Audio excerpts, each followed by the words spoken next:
భారత రాజ్యాంగ నిర్మాత డాక్టర్ బిఆర్ అంబేద్కర్ ఆశయ సాధనకు బీజేపీ ప్రభుత్వం ఎనలేని కృషి చేస్తుందని బీజేపీ జిల్లా అధ్యక్షులు బిక్కిన విశ్వేశ్వరరావు పేర్కొన్నారు. బీజేపీ కాకినాడ జిల్లా అధ్యక్షులు శ్రీ బిక్కిన విశ్వేశ్వరరావు కాకినాడ ఇంద్రపాలెం జంక్షన్ సమీపంలో ఉన్న అంబేద్కర్ విగ్రహానికి పూలమాలలు వేసి నివాళులర్పించారు. ఈ సందర్భంగా ఆయన మాట్లాడుతూ డాక్టర్ బాబాసాహెబ్ అంబేద్కర్ మధ్యప్రదేశ్ మేవ్ గ్రామంలో జన్మించారని, ప్రముఖ భారతీయ న్యాయవాది, ఆర్థిక శాస్త్రవేత్త, రాజకీయ నేత, సంఘ సంస్కర్త, బడుగు బలహీన వర్గాల ఆశాజ్యోతిగా కుల నిర్మూలన కోసం ఎంతో కృషి చేశారని అన్నారు. ఈ కార్యక్రమంలో బీజేపీ నాయకులు ఎనిమిరెడ్డి మాలకొండయ్య, కరి సత్యనారాయణ, కుండల సాయికుమార్, చోటిశెట్టి రమేష్, కేతినేని విజయరామయ్య, కంచుమర్తి అప్పాజీ, మొసలగంటి సురేష్, జ్యోతుల రాజేష్, శ్రీహరి, సాధన, హరిరామ్, బాలాజీ శంకర్ సింగ్, తుమ్మలపల్లి నారాయణరావు, కళ్ళ ధనరాజు, కర్రి పాపారావు, గోడి వెంకట సత్యవతి, గాలిదేవర శేఖర్, చెక్క రమేష్, గౌతు చిన్న, వైవి రాయుడు, ముమ్మిడి నాగు, హేమంత్ మరియు నాయకులు, కార్యకర్తలు పాల్గొన్నారు. ఇబ్బంది లేకుండా కుల మతాలకు అతీతంగా అందరూ కూడా ఏకస్తులే జీవించే అవకాశం కల్పించారు. భారతీయ జనతా పార్టీ ఎల్లవేళలా కూడా అంబేద్కర్ గారిని ఎప్పుడు కూడా గొప్పగానే కొలుస్తూ ఉంటుంది. వారు ఇచ్చినటువంటి కాన్స్టిట్యూషన్ని భారతీయ జనతా పార్టీ ఇప్పుడు కూడా రెస్పెక్ట్ చేస్తూ ఉంటుంది. ఇప్పుడు కాంగ్రెస్ ప్రభుత్వం ఇప్పుడు కూడా వారిని నిరంతరం ఇబ్బంది పెడుతూ వారిని అవహేళన చేస్తూ చాలా తీవ్రమైనటువంటి మనోవేదకి గురి చేశారు. భారతీయ జనతా పార్టీ వారికి తప్పకుండా భారతరత్న కావాలని చెప్పేసి 1990లో వారికి భారతరత్న కూడా మనం ఇప్పించుకోవడం జరిగింది.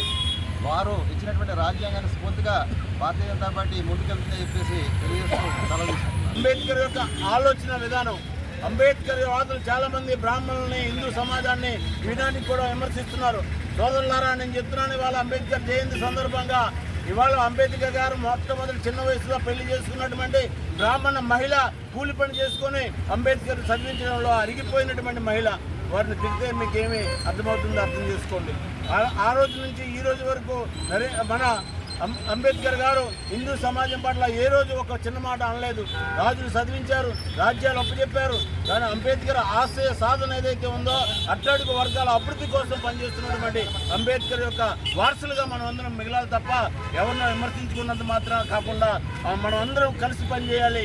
మనందరం కలిసి అంబేద్కర్ ఆలోచనని నరేంద్ర మోడీ గారు ఏదైతే అంబేద్కర్ యొక్క ఆలోచన అందిపుచ్చుకొని పరిపాలన చేస్తున్నారో ఆ పరిపాలనలో ఉన్న ఫలాలు ప్రతి ఇంటికి అందించేటటువంటి ప్రక్రియను మనం అందరం కలిసి చేపట్టాలని ఈ సందర్భంగా, ఈ జయంతి సందర్భంగా మన యొక్క అంబేద్కర్ వారసులైనటువంటి సోదరులందరినీ, ప్రజలందరినీ కూడా కోరుతున్నాను. బడుగు బలహీన వర్గాల వారికి ఆర్థికంగా వారికి స్వతంత్రంగా ఉండేలాగా ప్రతికేలాగా అనేక పథకాలలో కూడా ఆయన ప్రముఖ పాత్ర పోషించారు.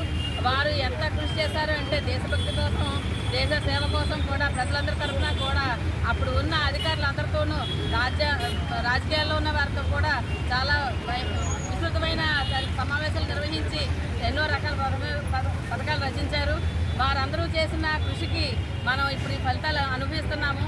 ఈ జనరేషన్లోనూ ఇది ముందు కూడా చాలా మంచి విస్తృత స్థాయిలో భారతదేశం గర్వించదగ్గ ప్రపంచంలో నెంబర్ 1గా ఎదగడానికి ఈ రాజ్యాంగ నిర్మాణం చేసినటువంటి అంబేద్కర్ గారు చేసిన కృషిని ఎప్పటికీ మర్చిపోకుండా మనం తరతరాలుగా కూడా ఆయన కృషిని మనం గుర్తించుకోవాల్సిందిగా కోరుకుంటూ ఆయనకు మరొకసారి మనం నివాళి అర్పించుకుంటాం. భారతీయ జనతా పార్టీ యొక్క ఆదేశాలు ఎట్లా ఉంటాయంటే, రాజ్యాంగ నిర్మాత డాక్టర్ బిఆర్ అంబేద్కర్ గారు కానీ, లేదు ఒక మహాత్మా జ్యోతిరావు పూలే గారిది కానీ, అలాగే నూతనంగా మన అధ్యక్షుల వారికి ఒక విషయాన్ని తెలియజేస్తున్నాను.